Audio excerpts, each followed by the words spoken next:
The pandemic in 2019. So what does that mean for BART today? We are looking at a year of transition because of the 5 BART directors that are up for election this coming November. Of that group, 4 have already indicated that we're not going to be seeking re-election. And that includes Duffy himself. His selection didn't come without a brief debate on the nomination process, but he said, I think I bring to the table is a real sense of how do we make this transition a successful one.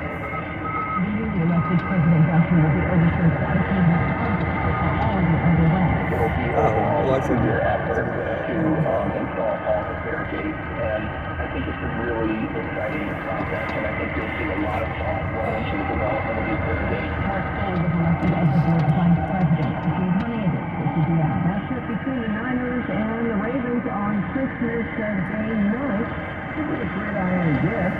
But there's less cheer going on between the city of Santa Clara and the 49ers this holiday season.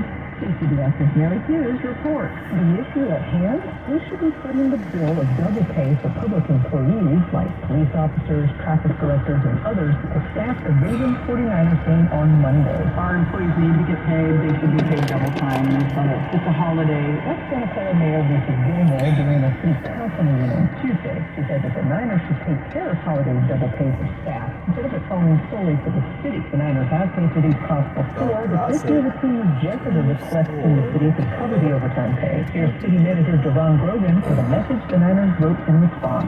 It is not a viable option to further increase costs to the 49ers beyond its already inflated point.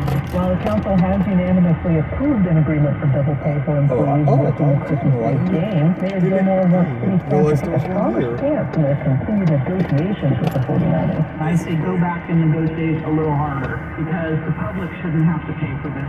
Here's KCBS. More strikes already on the horizon for 2024. The California Faculty Association announced a week-long strike in January 2020. Okay.